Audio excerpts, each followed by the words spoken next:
10 रुपयात तुमचं लग्न होतं का नाही सांगतंय बघा इथं दगड तुम्हाला. आता मी अशा ठिकाणी आहे की जिथं रामानं लक्ष्मणानं 2-3 दिवस मुक्काम केलता आणि ही तीच जागा जिथं रामानं बाण मारून पाणी काढलेलं ते म्हणजे जटायूच्या अंत्यक्रियेसाठी. जसं आम्हाला ही बातमी कळली तसंच आम्ही रामाचा बाण शोधायला त्या गुफेत शिरलो. आता ह्या टाइमला तर काय आम्हाला अंधारात बाण सापडला नाही. नेक्स्ट टाइम आम्ही मोठी बॅटरी घेऊन येईल तवा शोधील नीट. सध्या इन्स्टावरचे सेलिब्रिटी खूप व्हायरल आहेत. त्यातलं जे सेलिब्रिटी म्हणजे हॉटेल बागीचे लय ऐकाय मिळलं, लय ट्रेंडला चालले, त्याच्यामुळे आम्ही इथलं जेवण टेस्ट करायला आलतो. चायला ह्याच्यामुळे मला फूड ब्लॉगर हो वाटतं बघा. दोन मनासारखे आपल्याबद्दलचे शब्द ऐकून मी बाहेर पडलो. मला तिथल्या जेवणाची टेस्ट ठीकठाक वाटली. बाकीची प्रत्येकाची जिभेला चटक वेगवेगळी. जास्तीत जास्त सोशल मीडियाच्या क्रेजमुळे लोक तिथं आलेले असतात.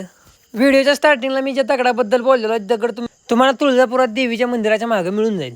राईटला जर दगड फिरला तर तुमचं काम होऊन जाईल आणि जर लेफ्टला फिरला तर ते काम होत नाही. मग तुम्ही मनात कोणताही प्रश्न ठेवून जावा. मी जे काय मनात ठेवलं त्याला तर मला होकार आलेला आहे. फक्त जे काय ठेवलं ते कोणाला सांगू नका. कुणासोबत हे खरं झालंय का? झालं असलं तर तुमच्याकडे एक पर्याय ते कमेंट मध्ये सांगा. चला मग सांगून